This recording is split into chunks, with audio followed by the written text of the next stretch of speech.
नमस्कार साथियों, cogent IAS में आप सबका बहुत बहुत स्वागत है। और हम लोग डिस्कस कर रहे थे, ठीक है, प्रीलिम्स पेपर 2 यानी सी सेट का प्रीवियस ईयर क्वेश्चन हम लोग डिस्कस कर रहे थे। उसमें हम लोगों ने 2024 का, 2023 का, 2022 का और 2021 का ये 4 साल का पीवाईक्यू का जो सी सेट में मैथ्स और रीजनिंग के क्वेश्चन आते हैं वो सारे क्वेश्चन एक एक करके बहुत ही अच्छे ढंग से हम लोगों ने डिस्कस कर लिया।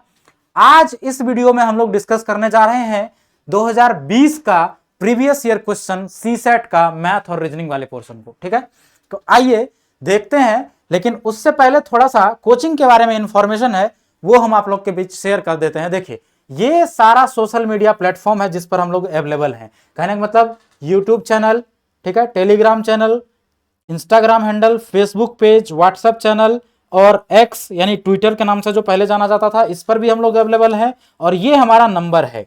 तो अगर आपको किसी भी प्रकार का कोई भी डाउट है, आपका कोई भी क्वेरी है, तो आप अपना क्वेरी को इन में से किसी भी प्लेटफॉर्म पर जुड़ करके उसको आप रिजॉल्व करवा सकते हैं। ठीक है, तो इतना सारा प्लेटफॉर्म पर हम लोग अवेलेबल हैं आपके लिए। आप इनमें से किसी भी प्लेटफॉर्म पर हमसे जुड़िए और अपना क्वेरी रिजॉल्व करिए। किसी भी प्रकार का कोई भी क्वेश्चन है तो उसको आप यहां पर पूछ सकते हैं, यहां पर हमसे जुड़ सकते हैं। ठीक है, अब आगे क्या है कि आप हमारा प्ले स्टोर से हमारा एप्लीकेशन भी डाउनलोड कर सकते हैं। ठीक है, अगर आप एक एंड्रॉयड यूजर हैं तो अपना प्ले स्टोर खोलिए और सर्च करिए कोजेंट लर्निंग ऐप। ठीक, वहां पर कोजेंट लर्निंग ऐप के नाम से हमारा एप्लीकेशन मौजूद है, उसको डाउनलोड करिए। ठीक, और जा करके चेकआउट करिए कि क्या क्या वहां पर आपके लिए अवेलेबल है। ठीक है, ठीक, ये तो एप्लीकेशन। और अगर कोई एंड्रॉयड यूजर नहीं है, जिसके पास iOS है, तो iOS यूजर के लिए भी हमारे पास, ठीक है, कोजेंट लर्निंग ऐप अवेलेबल है। तो कहने का मतलब iOS यूजर जो है वो निराश ना हो। ठीक है, उनके लिए भी हमारा एप्लीकेशन, ठीक, उनके प्लेटफॉर्म पर अवेलेबल है, वहां से भी आप डाउनलोड कर सकते हैं। ठीक, उसके अलावा ये है कि आप हमारा वेबसाइट भी विजिट कर सकते हैं www.cogentis.in। वहां से आप हमारे वेबसाइट पर लॉगिन कर सकते हैं। और वेबसाइट पर देखिए इतना सारा टेस्ट है, इतना सारा टेस्ट आपके लिए अवेलेबल है। ये टेस्ट हर एक चीजों के लिए है, हर प्रकार का एग्जाम के लिए, स्टेट पीसीएस, यूपीएससी, ठीक है, आरओ और जितने भी कॉम्पिटिटिव एग्जाम्स हैं उन सभी के लिए टेस्ट सीरीज यहाँ बना के डाला हुआ है। आप जाइए, उसको देखिए, अटेम्प्ट करिए, एनालिसिस देखिए, आपको पता चलेगा कि क्या क्या बेनिफिट आप यहाँ से उठा सकते हैं। ठीक है, तो चलिए, ठीक है, ये देखिए टेस्ट सीरीज अलग अलग है ना, स्टेट पीसीएस है, यूपीएससी है, इसमें लाइव कोर्सेस है, वीडियो कोर्सेस है। ठीक है, इतना सारा टेस्ट मौजूद है। यूपीएससी प्रीलिम्स के लिए देखिए 242 टेस्ट हैं। ठीक, तो जाइए और इसको अटेम्प्ट करिए। एनसीईआरटी कोर्सेस हमारा चल रहा है, उसको भी आप देख सकते हैं।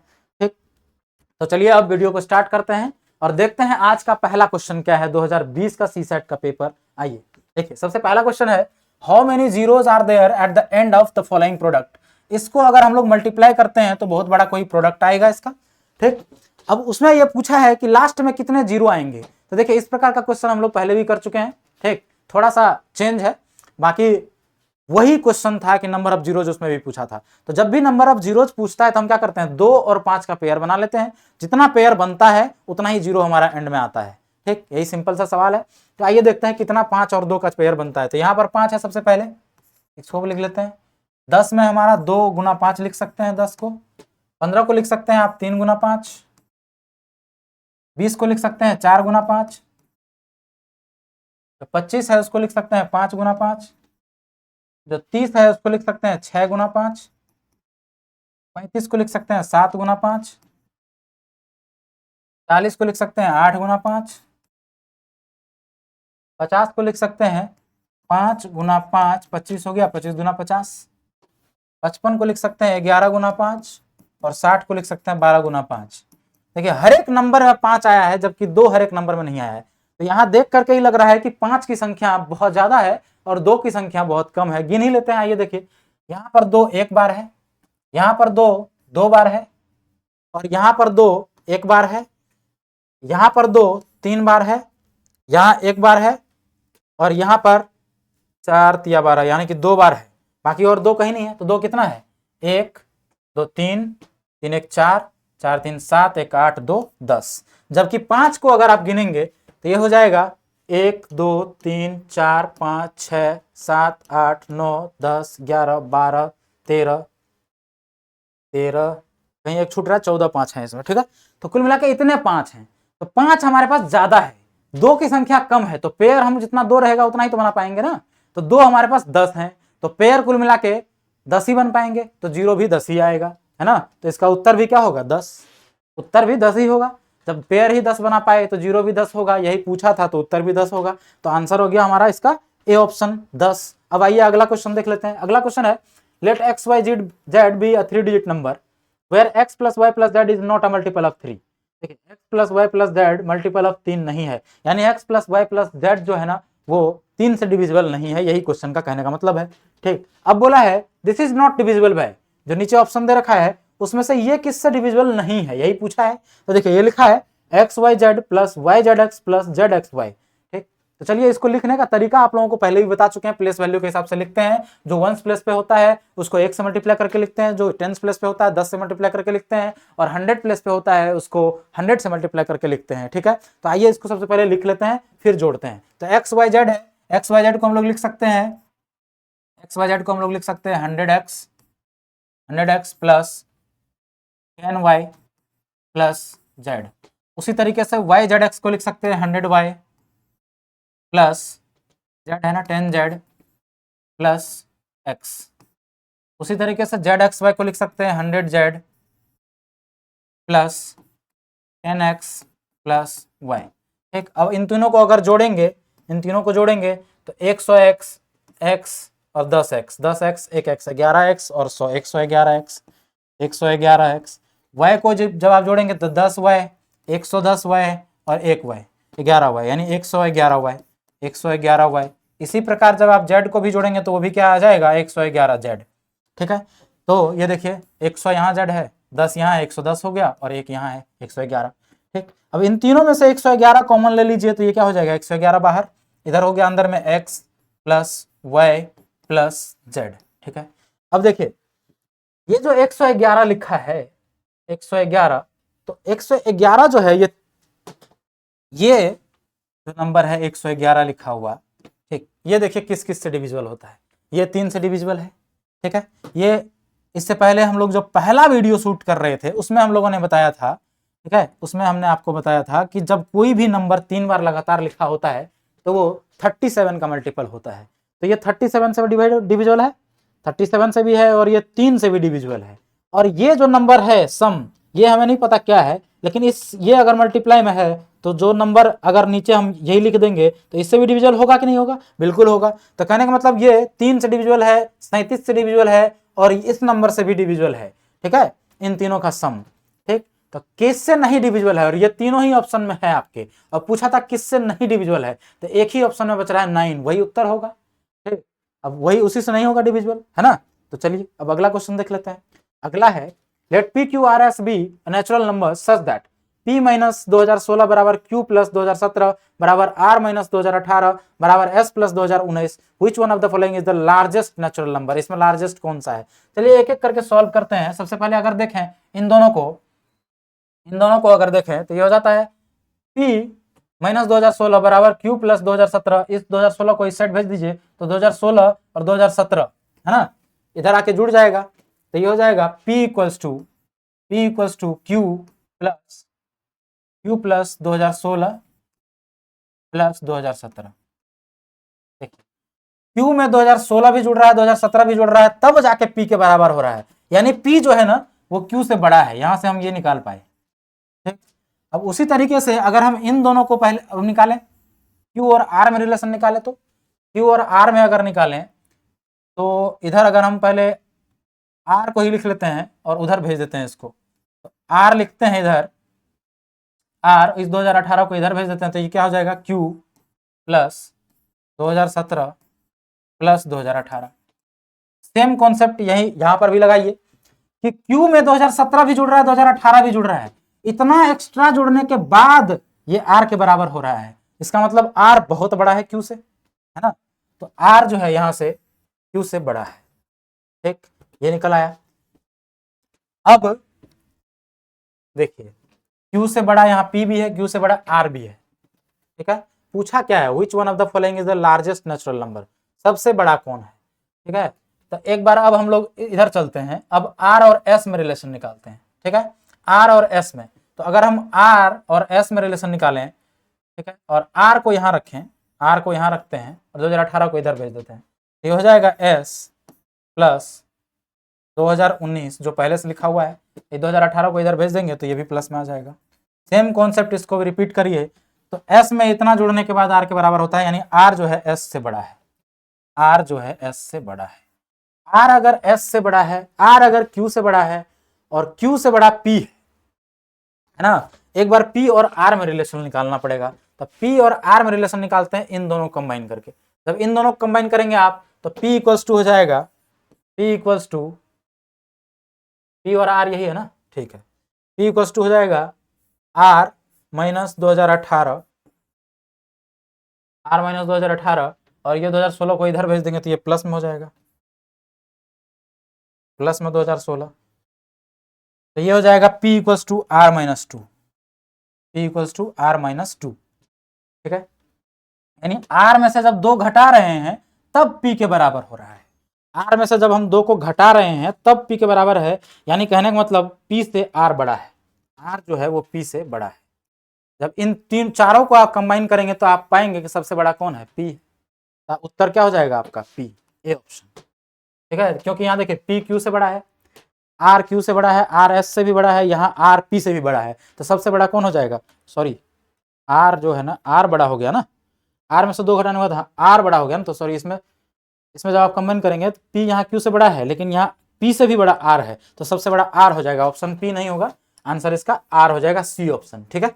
चलिए अब अगला क्वेश्चन देख लेते हैं। अगला क्वेश्चन है, how many 5 digit prime numbers can be obtained by using all the digits 1 2 3 4 and 5 without repetition of digit. किसी भी डिजिट को रिपीट नहीं करना है और 5 डिजिट का एक नंबर बनाना है, 5 डिजिट का एक नंबर बनाना है जो प्राइम नंबर होना चाहिए, यही बोला है, 5 डिजिट का एक नंबर जो प्राइम नंबर होना चाहिए, रिपीट नहीं करना है और वो नंबर में उसमें डिजिट यूज करना है 1 2 3 4 5। देखिए 1 2 3 4 और 5 इन सबको मिला के 5 डिजिट का अगर आपको नंबर बनाना है, ठीक, और वो एक प्राइम नंबर होना चाहिए, क्या पॉसिबल है क्या, ऐसा पॉसिबल ही नहीं है। क्योंकि अगर इन्हीं डिजिट को आप कैसे भी लिख ले, कैसे भी मान लेते हैं 5 यहाँ लिख लिए, 3 लिख लिए, 2 लिख लिए, 1 लिख लिए, कौन सा बच गया, 4 यहाँ लिख दो, किसी को जहां मर्जी करे आप उल्टा पुल्टा कर लीजिए, ठीक। इन सब का सम अगर 3 से डिविजिबल है तो पूरा नंबर 3 से डिविजिबल होगा कि नहीं, आप देख लीजिए इनका सम 3 से डिविजिबल है, 4 1 5 5 2 7 3 10 5 15 15 3 से डिविजिबल है, तो ये पूरा नंबर 3 से डिविजिबल हो जाएगा। यानी कि 5 डिजिट का कोई भी ऐसा प्राइम नंबर पॉसिबल नहीं है जो इन सबसे मिलकर बना हो जो प्राइम नंबर होगा, है ना। तो कितना नंबर हम लोग बना पाएंगे, how many 5 digit prime number can be obtained, 0, एक भी नहीं, एक भी प्राइम नंबर हम लोग नहीं बना पाएंगे इन सब की मदद से, ठीक है। क्यों, क्योंकि आप कुछ भी लिख दीजिए 3 से डिविजिबल हो जाएगा, ठीक। किसी को भी उल्टा पुल्टा करके लिखेंगे, डिजिट का सम 3 का जो डिविजिबिलिटी का रूल है वो क्या कहता है कि डिजिट का सम अगर 3 से डिविजिबल है तो पूरा नंबर 3 से डिविजिबल होगा। और देखिए इनमें से आप किसी को भी उल्टा पुल्टा लिख देंगे, जब डिजिट का सम ही हमारा 3 का मल्टीपल है 15 है तो 3 से डिविजिबल होगा, है ना। इसीलिए इसका उत्तर क्या हो गया, 0। अब आइए इसको देखते हैं, लिखा हुआ है इन सम, ये हमारा सम दे रखा है, बोला है for which digit does the symbol this stands, ये स्टार बना हुआ है, स्टार सिंबल बना हुआ है, उस सिंबल के जगह पे कौन सा डिजिट लिखेंगे ताकि ये हमारा सही हो जाए, ये लिखा है। चलिए तो सबसे पहले हम लोग, स्टार नहीं मालूम है, स्टार के जगह हम लोग एक्स या ए कुछ भी लिख लेते हैं, चलिए एक्स लिख लेते हैं, ठीक। तो ये हो गया एक्स, एक्स में प्लस करेंगे 1x, प्लस करेंगे 5 और x, प्लस करेंगे 2 बार x, यानी यहाँ जो भी डिजिट होगा वो रिपीटेशन में होगा, ठीक है। फिर यहाँ पर है x और 1, और ये सब मिला के कितना होना चाहिए सम, ये सम होना चाहिए 1x एंड x, ठीक है। अब देखिए लिखने का तरीका जो आप लोग को पहले ही बता चुके हैं, प्लेस वैल्यू टाइप से, है ना। जो 100 प्लेस पे होता है 100 के मल्टीप्लाई करके लिखते हैं, 10 प्लेस पे होता है 10 से मल्टीप्लाई करके लिखते हैं, 1 के प्लेस पे होता है तो 1 मल्टीप्लाई करके लिखते हैं। आइए इसको लिख लेते हैं, ये हो गया x, इसको हम लोग क्या लिख सकते हैं, इसको x तो ऐसे ही लिख देते हैं, इसको लिख सकते हैं 10 प्लस x, इसको लिख सकते हैं 50 प्लस x, इसको लिख सकते हैं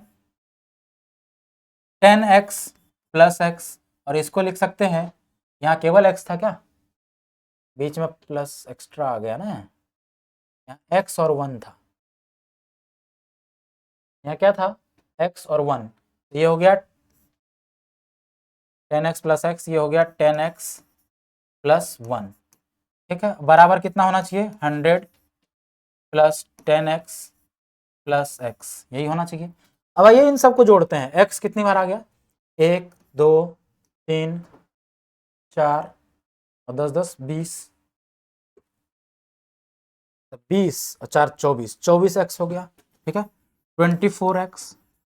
और डिजिट कितने हैं भाई, यहाँ 10 और 50, 60 60 60 और 1 61, 61।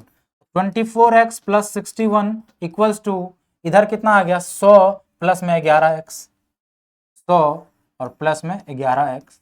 अब ये x वाला टर्म को इधर ले आइए, तो 24x माइनस इधर आ जाएगा तो 11x घट जाएगा, तो 24x में से अगर 11x घटाएंगे तो ये हो जाएगा 13x बराबर 61 उधर घटा देंगे, अगर 100 में 61 को उस साइड भेज देते हैं तो ये 100 में से माइनस हो जाएगा, तो 100 में से जब 61 घटाएंगे तो कितना बचेगा, 100 में से 60 जाएगा तो 40, 61 जाएगा तो 39।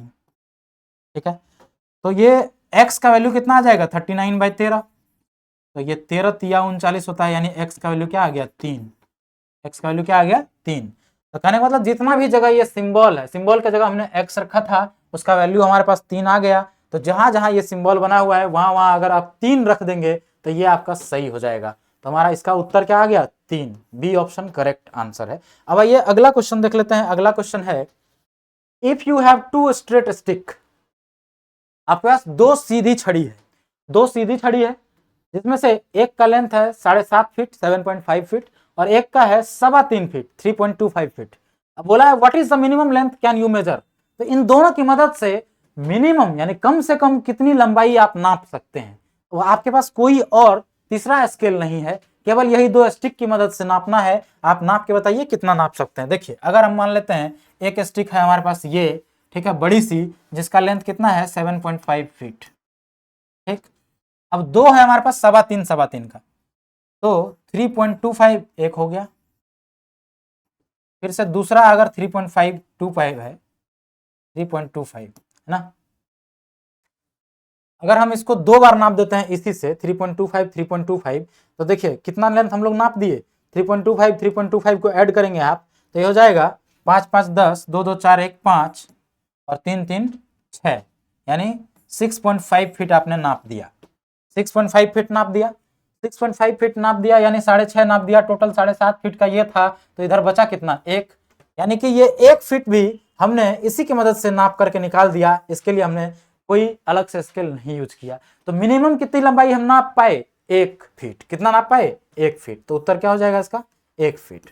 और वो कैसे, क्योंकि ये 3.25 का था हमारे पास एक, उससे 2 बार नापे तो 6.5 कट गया, तो 6.5 पर एक लकीर बना लिए, इधर जो बचेगा 1 फीट होगा कि नहीं, तो मिनिमम लंबाई हम लोग 1 फीट नाप पाए, वो भी इन्हीं दोनों की मदद से, तीसरा स्केल हम लोग लिया नहीं, तो आंसर क्या हो जाएगा 1 फुट।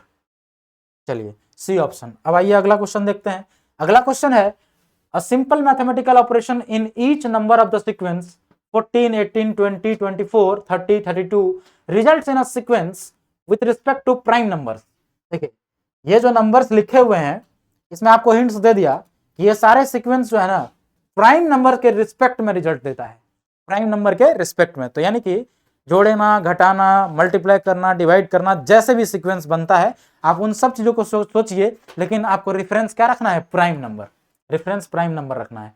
ठीक है, तो अगर इसको आप बहुत अच्छे से ऑब्जर्व करेंगे, अगर आपने 1 से 100 तक में कभी भी प्राइम नंबर निकाला होगा तो आपको पता होगा प्राइम नंबर 13 होता है, 17 होता है, 19 होता है, 11 होता है, यही सब होता है। ठीक है, क्योंकि नंबर हमारा 10 के बाद शुरू था इसलिए हमने 10 के बाद वाला प्राइम नंबर आपको बोला है। ठीक, ये देखिए, तो ये 14 के आसपास देखिए प्राइम नंबर कौन सा है, 13 है, प्राइम नंबर 13 है, 13 प्लस 1 14 लिखा है। प्राइम नंबर अगला 17 है, 17 प्लस 1 18 लिखा है। ये 19 प्लस 1 20 है, 23 हमारा प्राइम नंबर है, 23 प्लस 1 24 लिखा है। 29 हमारा प्राइम नंबर है, 29 प्लस 1 30 लिखा है। 31 हमारा प्राइम नंबर है, 32 लिखा है ना। अब 31 के अगला हमारा कौन सा प्राइम नंबर है 37, 37। जब हर एक प्राइम नंबर में एक जोड़ के हमारा सीक्वेंस बना है तो इस वाले प्राइम नंबर में भी एक जोड़िए तो 38 हमारा अगला नंबर होगा और ये सीक्वेंस कंप्लीट हो जाएगा। तो इसलिए सी इसका उत्तर है। ये सबसे इजी क्वेश्चन था, है ना। चल आइए अगला क्वेश्चन देखते हैं। One page is torn from a booklet whose pages are numbered in the usual manner starting from the first page 1 and the sum of the numbers on the remaining page is 195। The torn page contains which of the following numbers. देखिए कह रहा है एक book है, एक booklet है आपके पास, ठीक है, उसमें यूजुअली जिस तरीके से नंबर लिखा होता है पेज नंबर 1 पेज नंबर 2, एक पेज उल्टाएंगे तो इस पर अगर ऊपर में लिखा हुआ 1 तो दूसरी साइड उसमें 2 होगा, फिर दूसरा पेज 3 4, है ना, इस तरीके से हमारे पास पेज लिखा होता है। इस तरीके से हमारे पास पेज में लिखा होता है पेज नंबर। ठीक, ये एक बुकलेट है जिसमें इस तरह के पेज नंबर लिखे हुए हैं। कह रहा है उसमें से एक पेज बीच से फाड़ दिया गया। अब एक पेज अगर आप बीच से फाड़ लेंगे, ठीक है, तो आप ये बात ध्यान रखिए कि उसमें 2 पेज नंबर अंकित होंगे। ऊपर वाले साइड एक पेज नंबर होगा, दूसरे नीचे वाले साइड दूसरा पेज नंबर होगा, और दोनों कंसेक्यूटिव होंगे। अगर एक पेज, अगर मान चलिए आपने तीसरा पेज फाड़ लिया तो 3 और 4 पेज नंबर कौन सा पड़ेगा, 3 और 4। तो उसके वजह से ये बोला जितना भी पेज का ये बुक था उन सभी नंबर का सम जो है ना वो फाड़ने के बाद 195 है। कितना है, फाड़ने के बाद 195 है। तो पेज नंबर तो 1 से ही स्टार्ट होगा, और n नेचुरल नंबर का सम हमारे पास होता है n इंटू n प्लस 1/2, यही होता है, और उसका वैल्यू यहां पर दिया गया है 195। ठीक है, अगर सिर्फ हम n इंटू n प्लस 1 को देखें, 2 से इधर इसको 2 उधर भेज देते हैं, अगर हमारे पास n इंटू n प्लस 1 का कितना वैल्यू आ जाएगा, n इंटू 1 प्लस 1 का वैल्यू आ जाएगा, इसको 2 से मल्टीप्लाई कर दीजिए, 5 दूनी 10, 5 दूनी 10, 9 दूनी 18, 1 19, और 1 दूना 2, 1 3, 390, 390। देखिए, तो पेज फाड़ने के बाद हमारा कितना था, ये 195।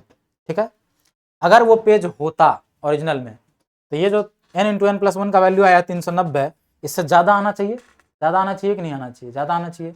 और यहाँ पर देखिए एक n है, दूसरा n प्लस 1 है, दो लगातार प्राकृतिक संख्याओं का प्रोडक्ट हमारे पास 390 आना चाहिए। 390 से ज्यादा आना चाहिए, कम नहीं आना चाहिए, क्योंकि फटा हुआ पेज के कारण 195 आया है सम। तो ये फटा हुआ पेज के कारण हमारे पास इतना सम आया है। अगर हम वो पेज हमारे पास होता तो सम इससे ज्यादा ही आएगा, है कि नहीं। तो देख लेते हैं कौन सा दो कंसेक्यूटिव नंबर है। अगर हम 10 और 11 ले लें, ये हमारे पास n है और n प्लस 1 है। अगर हम दो कंसेक्यूटिव ले लें 10 और 11, तो 11 दिन 110, 110 ही होता है, काफी कम है। अगर हम 20 ले लें तो 20 गुना 21, 20 गुना 21, 20 गुना 21 करेंगे, 21 गुना 42, 420, बिल्कुल सही है।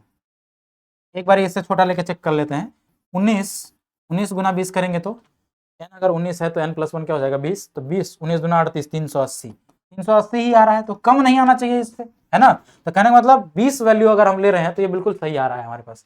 ठीक है, तो अब अगर हमारे पास n का वैल्यू 20 आ गया, n का वैल्यू 20 आ गया, n का वैल्यू अगर 20 आ गया, n प्लस 1 का वैल्यू 21 आ गया, तो ये आ गया हमारे पास 420। तो कहने मतलब n इंटू n प्लस 1 का वैल्यू हमारे पास कितना आ गया, 420। n इंटू n प्लस 1 का वैल्यू कितना आ गया, 420। और ये हमारे पास जो 195 था, ये n इंटू n प्लस 1 का बाई 2 का वैल्यू था। तो n into n plus 1 by 2 का वैल्यू कितना आ जाएगा, n into n plus 1 by 2 का 420 का आधा कितना हो जाएगा, 420 का 210, 210। तो ये हमारे पास सही सम है। ये जो है ना, ये सही सम है जब पेज फाड़ा नहीं गया होता। ठीक है, तो पेज फाड़ने की वजह से ये 195 यानी कुछ कम हो गया। कितना कम हो गया, ये 210 है और वो 195 है, 15 कम हो गया, 15 कम है ना। देख लीजिए 210 में से जब 195 आप घटाएंगे तो ये कितना आ जाएगा, 5 और 10 15, है ना। तो 15 का जो ये गैप हुआ है ये किसके वजह से हुआ है, ये जो सम 15 कम आया है ये क्यों आया है, क्योंकि हमारे पास एक पेज नहीं है, एक पेज फाड़ लिया गया है। अब सोचिए वो 15 का कमी किसके वजह से हुआ होगा, वो पेज नंबर कौन सा रहा होगा, और पेज नंबर जो भी होगा कंसेक्यूटिव होगा। ठीक है, तो अगर 3 होगा तो दूसरा 4 होगा। एक पेज अगर फाड़ लिए, मान के चलिए ये वाला पेज है, इस पेज को अगर फाड़ लिए, इस पेज पर अगर इधर 3 लिखा है तो इसके उल्टा साइड 4 लिखा होगा, तो 3 और 4, तो 3 और 4 अगर फटा होगा तो 7 ही आएगा सम, है ना। तो किसका सम इसमें 15 है, देख लीजिए 6 5 11 ही है, ये भी नहीं होगा, 8 7 15, बी ऑप्शन करेक्ट उत्तर है, बी ऑप्शन, यानी पेज नंबर 7 और 8 फटा होगा। ठीक है, पेज नंबर 7 फटा होगा, उसके नीचे 8 अंकित होगा, तो उसी दोनों का सम 15 आता है, इसीलिए 15 का गैप हुआ था। हमारा उत्तर आ गया 7 और 8, ऑप्शन बी। अब आइए अगला क्वेश्चन देख लेते हैं। अगला क्वेश्चन फिर से एक सीरीज आ गया हमारे पास, इस तरह का क्वेश्चन हर एक पेपर में आ रहा है, तो क्यों ना आज सीख लें इसको, क्यों ना इसको आज सीख लें। ठीक है, चलिए आज सीख लेते हैं। अगर आपने अभी तक नहीं सीखा तो आज सीख लेते हैं।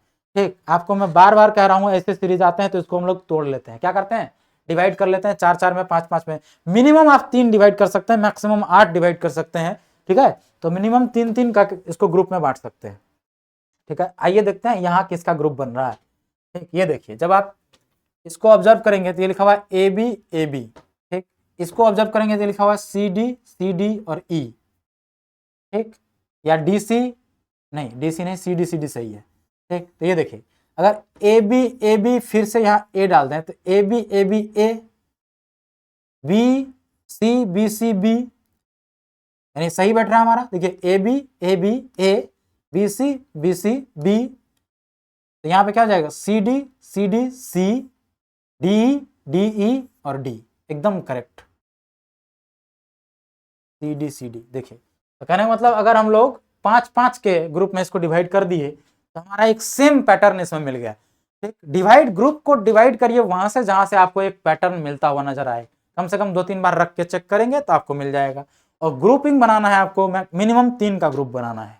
ठीक, कोई ना कोई पैटर्न जरूर फॉलो कर रहा होगा, जैसे इसमें क्या फॉलो कर रहा है, ए बी ए, उसके बाद अगला डिजिट रिपीट कर रहा है, देखिए बी सी बी, उसके बाद C D C, D D. तो हमारा क्या हो गया, यहाँ पे ए हो गया, सी हो गया, सी हो गया और ई हो गया, ए सी सी, जो कि सी ऑप्शन में है, तो सी ऑप्शन इसका करेक्ट आंसर हो जाएगा।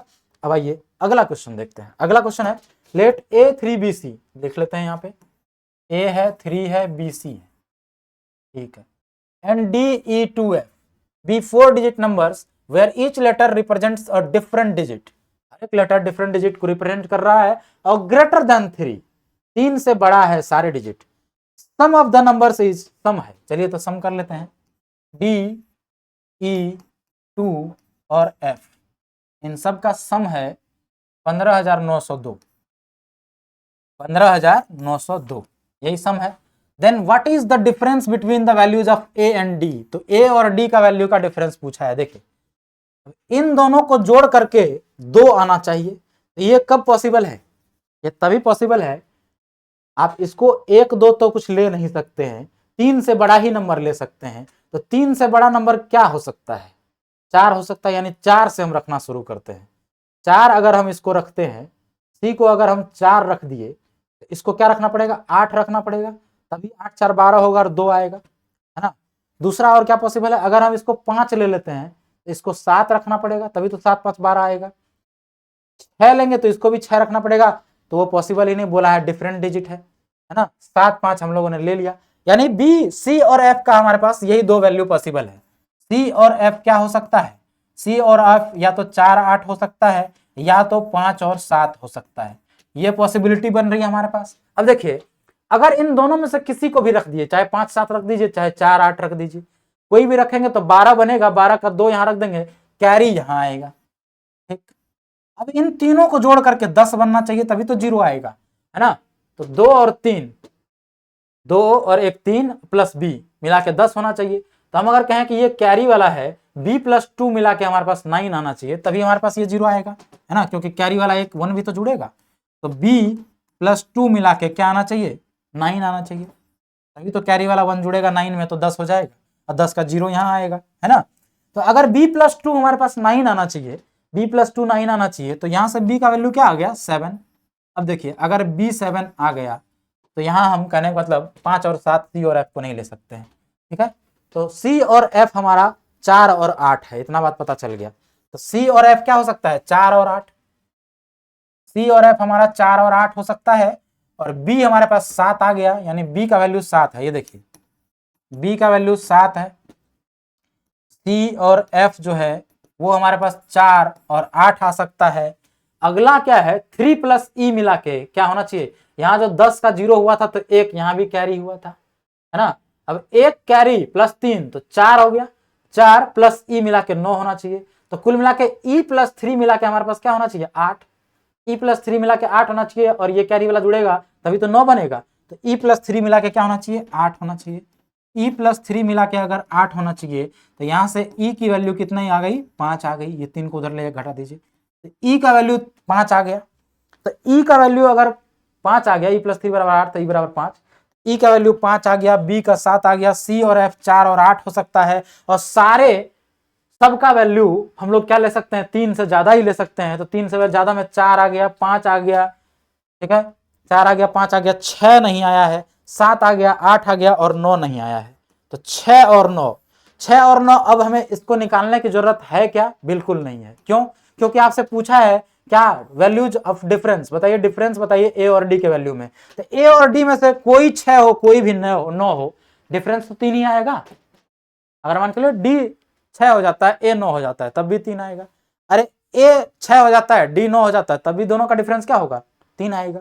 दोनों का डिफरेंस ही पूछा है तो निकालने का जरूरत नहीं है, सीधा सीधा हम क्या बोल सकते हैं, 6 और 9, ए और डी 6 और 9 है, तो डिफरेंस क्या आ जाएगा, 3 आ जाएगा। सी ऑप्शन करेक्ट आंसर हो जाएगा इसका।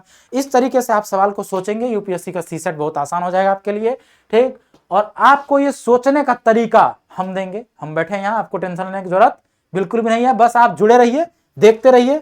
सीसैट बिल्कुल आसान लगने लगेगा आपको, क्योंकि हम यहाँ पे सोचवाने का काम करेंगे आपसे, आपको सोचने के लिए मजबूर करेंगे। आपको क्या सोचना है ये भी हम सिखाएंगे, और कैसे सोचना है। धीरे धीरे आपको इतनी सोच डेवलप हो जाएगी कि सीसैट का पेपर को आप खुद बैठेंगे और अटेम्प्ट करने लगेंगे, और आप फिर आके धन्यवाद कहेंगे कि सर बिल्कुल सही कहा था आपने।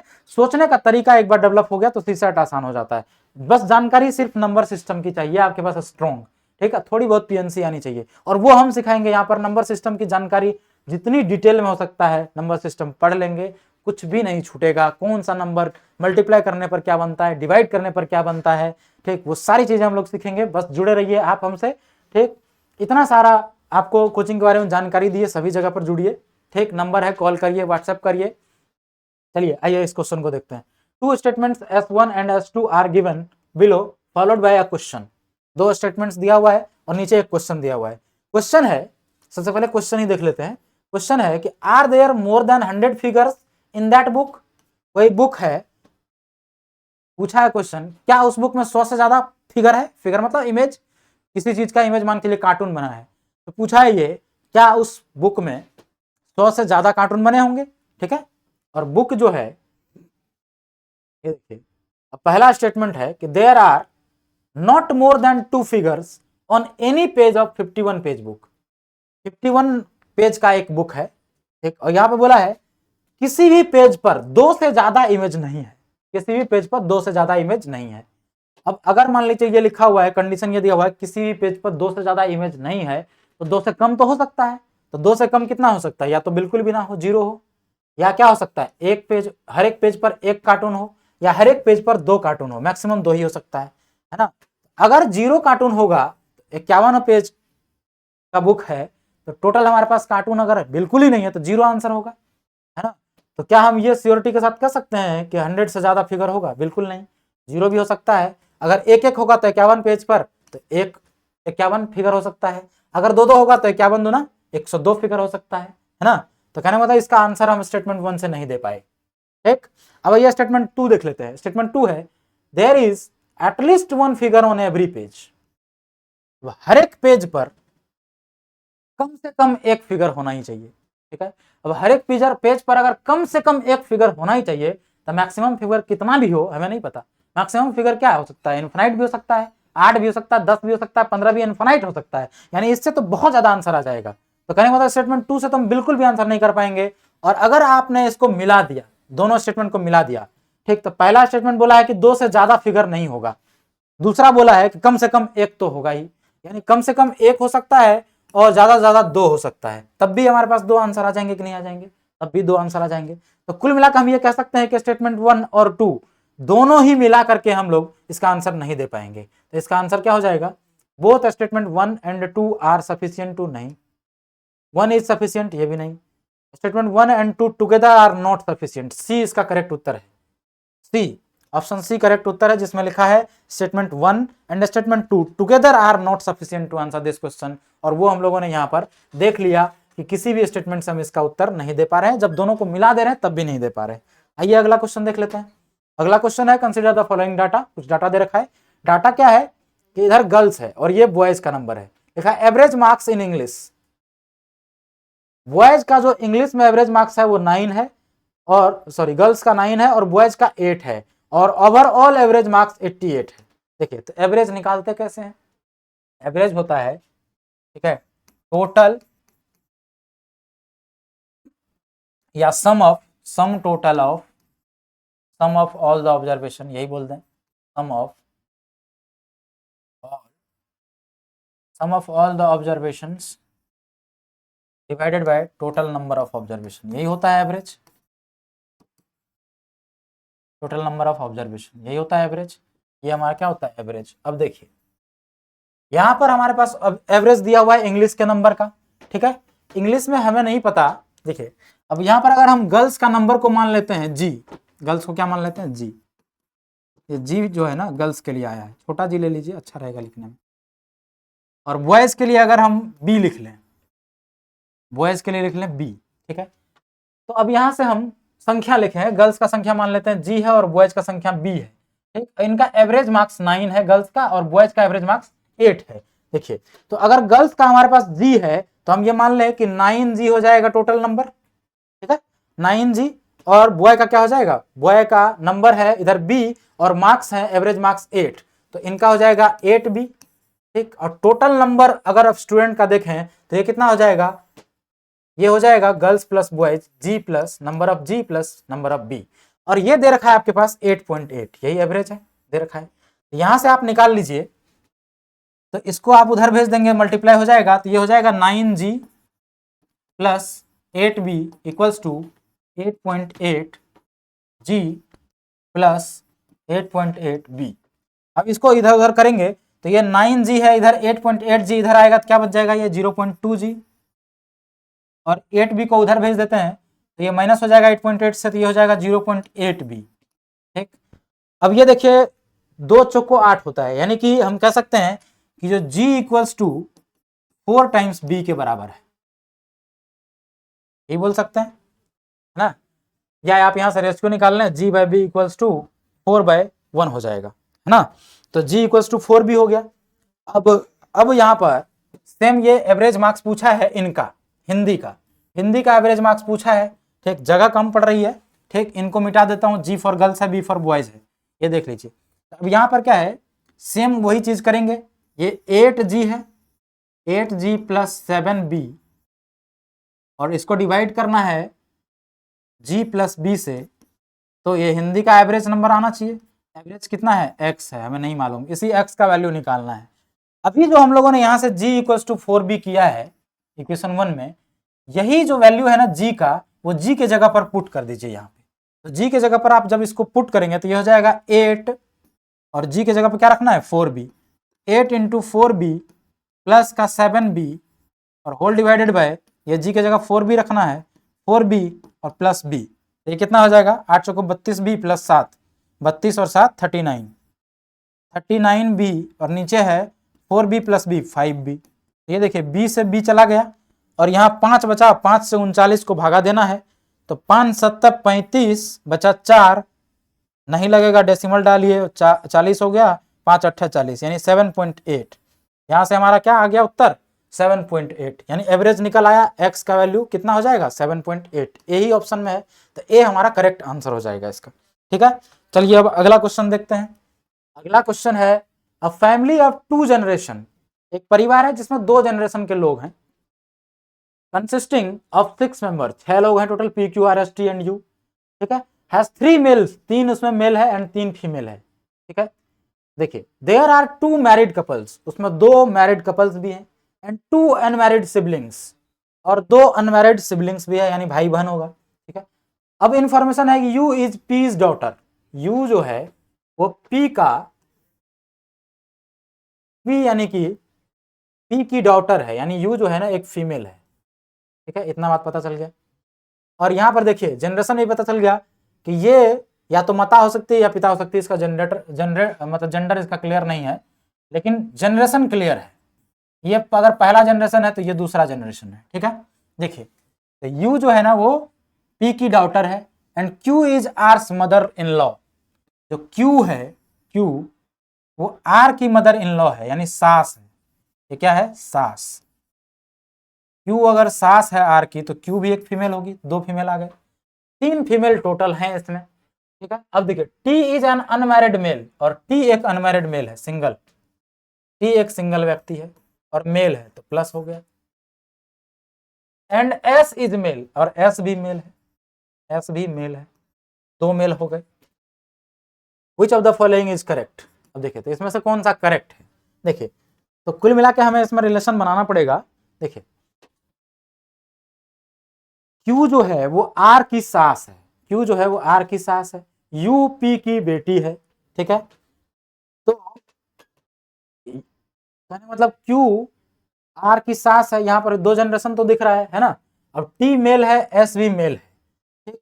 तो ऐसा हो सकता है कि इन तीनों में से, जैसे यू हो गया और क्यू हो गया, इनका जेंडर मालूम है, इनमें से कोई एक तो फीमेल होगी।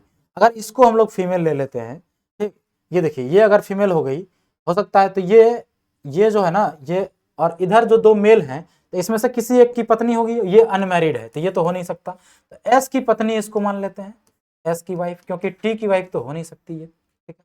तो एस की वाइफ अगर ये है आर, और आर की ये सास है, 2 जनरेशन यहाँ पर भी दिख रहा है, ठीक है। चलिए, तो आर, आर की ये सास है, ठीक, ये पी की हो सकती है, ये बी भी रही होगी, ठीक है। यहाँ देखिए प्लस एस की, अच्छा एस की वाइफ ये है, चलिए एस जो है ना प्लस है, ठीक। तो देखिए ऑप्शन से देखते हैं अगर, तो R is U's husband, R जो है यू का हस्बैंड है, ये कहां से ये नहीं बोल पाएंगे, है ना।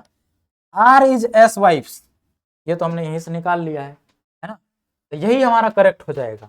S is unmarried, S unmarried हो ही नहीं सकता, ठीक। टी अनमैरिड है, तो एक को तो इधर मैरी करवाना पड़ेगा ना, तभी तो 2 हमारे पास पेयर बनेंगे, ठीक है। तो कुल मिला के ऑप्शन से हम गए और हमारे पास आंसर मिल गया, R is S wife's, B option, ठीक है।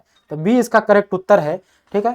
देखिए इसको हम लोग और अच्छे तरीके से पढ़ेंगे, जब ब्लड रिलेशन पढ़ेंगे ना, तो वहां पर क्या है ना कि यहाँ पर थोड़ा सा कंफ्यूज अगर आप हो गए हैं, ठीक, तो देखिए इसमें क्या करना होता है ना, फैमिली ट्री हम लोगों को ड्रॉ करना होता है, उसमें कुछ सिंबल्स हम लोग बनाते हैं, उससे आप अभी फैमिलियर नहीं है, ठीक, क्योंकि हर जगह अलग तरीके का सिंबल फॉलो किया जाता है। अब जैसे हम जो सिंबल फॉलो करते हैं, आपको वही पकड़ के चलना पड़ेगा, तभी आप हमारे साथ सीख पाएंगे, ठीक है। तो जैसे मैं मेल के लिए प्लस यूज करता हूँ, फीमेल के लिए माइनस यूज करता हूँ, पति पत्नी के लिए ऐसा डबल एरो यूज करता हूँ, ठीक है। जनरेशन गैप के लिए, जनरेशन के लिए हम फर्स्ट और सेकंड लिखते हैं, तो इस तरह का सिंबल लिखते हैं, इस तरह का सॉल्व करते हैं, ठीक है। तो जब आप इसका प्रॉपर क्लास करेंगे ना, तब ये आपको और बेहतरीन तरीके से समझ में आएगा। अभी के लिए इसका उत्तर क्या है, B, R is S wife's, ठीक है। आइए अगला क्वेश्चन देखते हैं। अगला क्वेश्चन है, in a particular year 12th January is Sunday, then which one of the following is correct. अच्छा, 12 जनवरी अगर संडे है, तो नीचे दिए गए ऑप्शन में से कौन सा करेक्ट है भाई, ऑप्शन पढ़ना पड़ेगा। पहला ऑप्शन है 15 July is Sunday if the year is leap year, आइए चेक कर लेते हैं। अगला ऑप्शन है 15 July is Sunday if the year is not a leap year, दोनों ही चेक करना पड़ेगा। चलिए, तो सबसे पहले हम लोग चेक करते हैं, अगर लीप ईयर नहीं है तो, if that year is not a leap year, normal year लिख लेते हैं इसको, नॉट अ लीप ईयर को की जगह, अगर नॉर्मल ईयर है तो क्या हो सकता है। नॉर्मल ईयर है, 12 जनवरी को अगर क्या है, संडे है, 12 जनवरी को अगर संडे है, ठीक, 12 जनवरी से 15 जुलाई में टोटल दिन कितना है ये निकाल लेते हैं सबसे पहले। तो जनवरी में टोटल 31 दिन होता है, उसमें से 12 निकाल दीजिए, तो 31 माइनस 12 कितना हो जाएगा, 19, तो ये हो गया 19। नॉर्मल ईयर में फरवरी 28 का होगा, 28 दिन, मार्च 31 का होगा, अप्रैल 30 का होगा, मई 31 का होगा, जून 30 का होगा, और जुलाई में कहाँ तक जाना है, 15 तारीख तक, 15 लिख लीजिए, 15 तारीख देखना है हमें, जुलाई में 15 तारीख को देखना है कौन सा तारीख होगा। अब इन सबको जोड़िए, कितना हो रहा है भाई, 5, 5 एक 6, 6 एक 7, 7 8 15, 15 और 9, 15 10 25, 24 का 4 बचा 2, 2 एक 3, 3 6, 6 3 9, 9 3 12, 12 3 15, 15 2 17, 17 1 18, यानी 184 डेज आ रहा है, ठीक है। तो 12 जनवरी से लेके 15 जुलाई तक पहुंचने में 184 दिन लगे हैं, ठीक। अब फिर से वही ओड डे का कॉन्सेप्ट, ठीक है, लगातार ओड डे हम लोग डिस्कस करते आ रहे हैं हर एक वीडियो में, तो यहां पर भी वही कॉन्सेप्ट आ गया कैलेंडर का, 7 से डिवाइड करते हैं, आइए 7 से डिवाइड करते हैं, तो 7 दूनी 14 हो गया, 7 दूनी 14, 4 बचा, 4 पे 4 उतर गया, तो 44 हो गया, 7 छक्के 42 होता है, यानी 2 रिमाइंडर बचा, रिमाइंडर ही हमारा ओड डे होता है। कितना ओड डे आ गया, 2 ओड डे, 2 ऑड डे आ गया। तो भाई साहब जब 2 ऑड डे आ जाता है, ठीक, पहला ऑड डे को मंडे होता है, ये हर वीडियो में मैंने बताया है कि पहला ऑड डे हम लोग मंडे मानेंगे, 2 ऑड डे है यानी ट्यूसडे आ रहा है हमारा। जब ये नॉर्मल ईयर है तो डे कौन सा आ रहा है, 15 जुलाई को ट्यूसडे आ रहा है, यहाँ संडे लिखा है। अगर मान चलिए लीप ईयर रहा होता तो एक ऑड डे जाता ज्यादा होता, तो ये वेडनेसडे हो जाता, है ना।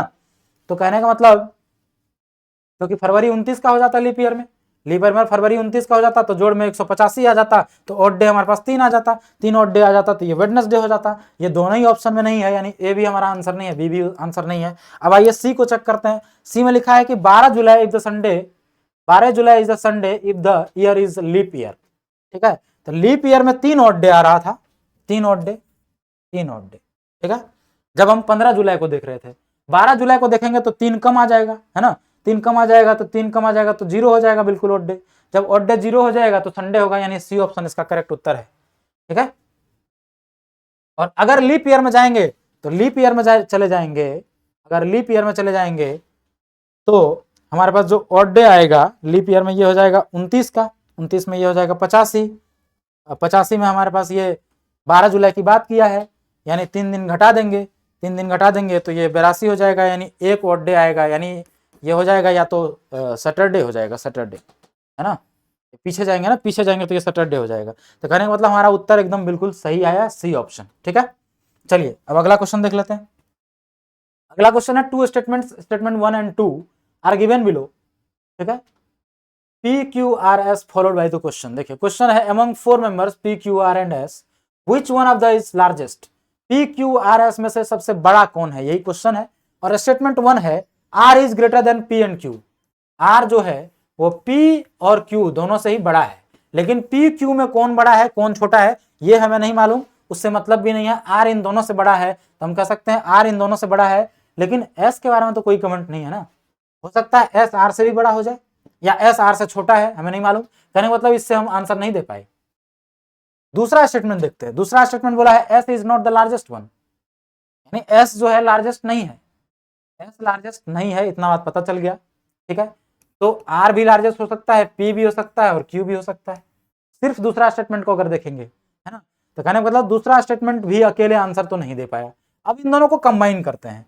जब आप कंबाइन करते हैं तो यहां से पता चला कि पी क्यू दोनों से बड़ा आर है। ठीक है, और यहां बोला है S is not the largest one, S सबसे लार्जेस्ट सबसे बड़ा नहीं है। एस अगर सबसे बड़ा नहीं है तो ए पी और क्यू दोनों से बड़ा आर है। ठीक, तो हो सकता, तो यहां से हम कह सकते हैं ना कि आर जो है ना, क्योंकि एस सबसे बड़ा नहीं है तो सबसे बड़ा कौन होगा, फिर आर ही होगा। यहाँ पी और क्यू, पी और क्यू में कोई भी छोटा है उससे क्या मतलब है, हमें तो सबसे बड़ा चाहिए, सबसे बड़ा आर निकल आया कि नहीं निकल आया, है ना। तो कहने का मतलब स्टेटमेंट 1 और 2 जब दोनों को आप मिला देंगे तो आपके पास उत्तर आ जाएगा कि आर सबसे बड़ा है। ठीक है, तो यहाँ पे क्या हो जाएगा आंसर, आंसर हो जाएगा statement 1 and 2 together are sufficient to answer the question but neither S1 alone nor S2 alone. कहने का मतलब दोनों कथन S1 और S2 एक साथ प्रश्न का उत्तर के लिए पर्याप्त है, किंतु S1 अकेला या S2 अकेला प्रश्न का उत्तर देने के लिए पर्याप्त नहीं है। ठीक है, तो आंसर जो है इसका डी, सी। देखिए ऑप्शन कई बार ये इंटरचेंज कर देता है, तो वहां जल्दीबाजी नहीं करना है कि सी ऑप्शन में यही ऑप्शन, देखिए कई बार इंटरचेंज किया है, कई बार ये नॉट वाला होता है डी में, ठीक है, और ये होता है दोनों ऑप्शन सफिशिएंट वो होता है सी में। तो इस तरीके का थोड़ा देख लेना है इसको, कहीं ऐसा ना हो कि ऑप्शन उल्टा दे रखा हो, हमने गलत जो पहले से रट के गए थे वही टिक कर दिए कि इस ऑप्शन में ही नॉट वाला होता है, इस ऑप्शन में दोनों वाला होता है।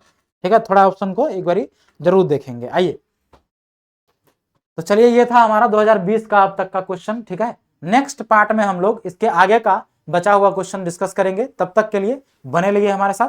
ठीक है, बहुत बहुत धन्यवाद।